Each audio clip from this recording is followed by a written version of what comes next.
শুরু করিনি, তারপরে তো ভারতের সেই কথাটা বলতে হবে। ভারত মুসলমান বলল মসজিদ করে দেবো, আর হিন্দু বলল কি মন্দির করে দেবো। ডিসিশন তো একটা আসতে হবে, ডিসিশনে আসা লাগবে কিনা? এই ডিসিশনে যে আসতেই হবে, সেই ডিসিশনে আসার জন্য দুই দল যখন মুখোমুখি হয়ে গেল, মারামারি করবে, হঠাৎ একজন বুদ্ধি দিলে যে দেখো তোমরা কোর্টের দ্বারস্থ হও, কোর্ট থেকে দেখো কি রায় আসে। যদি ভালো তোমাদের মারামারি রক্তক্ষয়ী সংঘর্ষ না করি, মারামারি কাটাকাটি না করি, কোর্টের কাছে যাও, ওখান থেকে কি বিচার আসে সেটাই দেখো। ওরা বললো থাক ভালো কথা, তো কোর্টের কাছে গেল। কোর্ট যখন পুরো বিষয়টা শুনলো, শোনার পরে দেখলো এ তো বিশাল জটিল ঘটনা।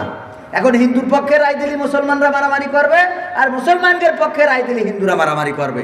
কারণ এখন চলে গেছে কি ধর্মীয় একটা অনুভূতিতে, যে হিন্দুরা যদি উদ্ধার করতে পারে বানাবে কি, কথা কয় না, আর মুসলমানরা উদ্ধার করতে পারলে মসজিদ। তাহলে মন্দির আর মসজিদে যখন চলে গেছে, এখন মুসলমানেরা বুকি মাটি ঠেকে গেল, ওখানে মসজিদ বানানোর চেষ্টা করবে, হিন্দুরা মন্দির বানানো।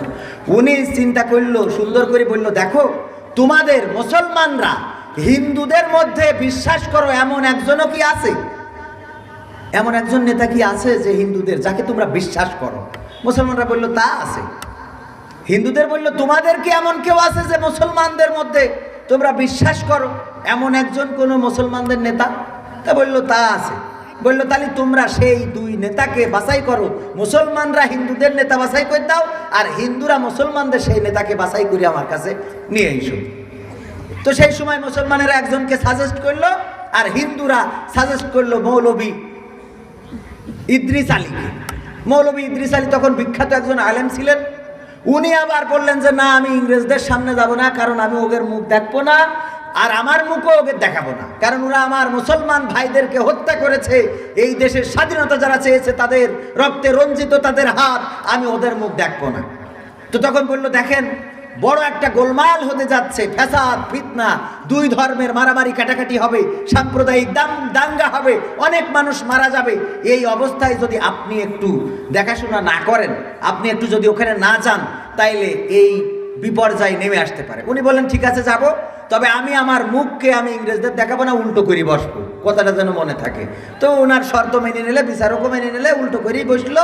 বসার পরে এবার উনি বলতেছে যে ঘটনাটা এই, আর আপনারা দুইজনই শোনেন পুরো বিস্তারিত বিষয়। তাদেরকে জানানো হলো। জানানোর পরে এবার বলতেছে আমি মুসলমানদের ধর্মগুরুর কাছ থেকে রায়টা নিতে চাই যে উনি কি বলেন, এই জমির মালিকানা কে? ইদ্রিস আলী উনি বললেন ওগো ইংরেজের বিচার কোর্ট, এই কোর্টে এসে আমি সত্যটা বলে দিতে চাই, যেটা সত্য সেটাই বলবো, কারণ আমি একজন মুসলমান। আমি এমন কোনো কথা বলবো না যার জন্য অন্যরা বঞ্চিত হবে। আমি এই জমির ইতিহাস জানি এবং যতটুকু শুনেছি জেনেছি সেখান থেকে আমি রায় দিয়ে দিলাম, এই জমিটার মালিক মুসলমান নয়, এই জমির মালিক প্রকৃত মালিক হলেন হিন্দু। আল্লাহু আকবার।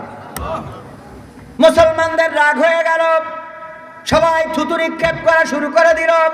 ওগো মৌলভী ইদ্রিস, তুমি কোন কারণে হিন্দুদের পক্ষে রায় দিয়ে দিলে? এই জমিতে তো মসজিদ বানাবো, এই জমিতে মসজিদ বানাতে হবে।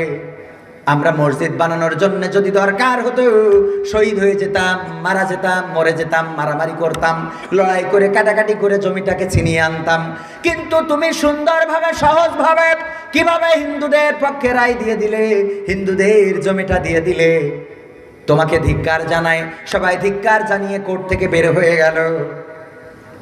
বিচারক জিজ্ঞাসা করলো ওগো ইদ্রিস আলী, মৌলভী ইদ্রিস, তুমি তোমার জাতের লোকদেরকে রেখে কেন তুমি হিন্দুদের পক্ষে রায় দিলে?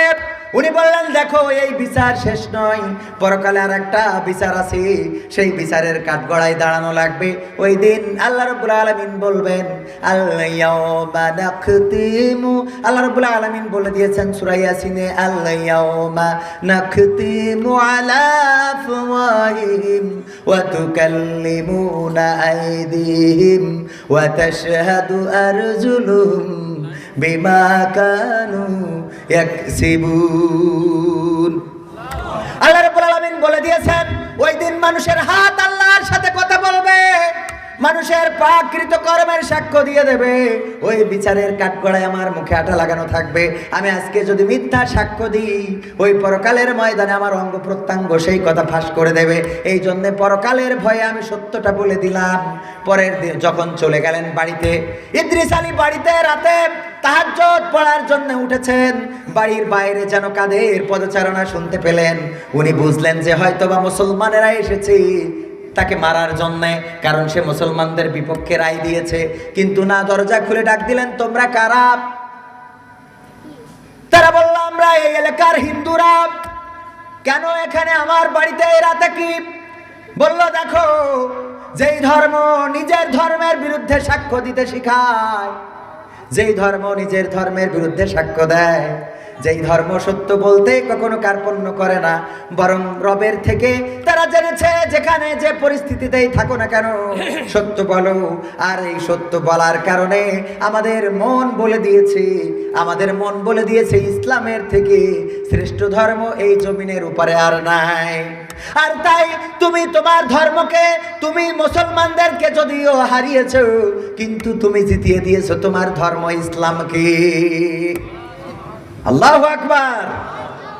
এই হলো ইসলাম ধর্ম। যেখানে যাবে, যে অবস্থায় থাকবে, যেখানে থাকবে, সেখানে সেই অবস্থায় সত্য বলবে। ঠিক না? আমরা কি সত্য বলতে রাজি আছি? আমার ভাইয়েরা, লড়াই সংগ্রাম করে দেশ এনেছি, ভাষা এনেছি, লড়াই সংগ্রাম করে আমরা এই দেশের স্বাধীনতা পেয়েছি।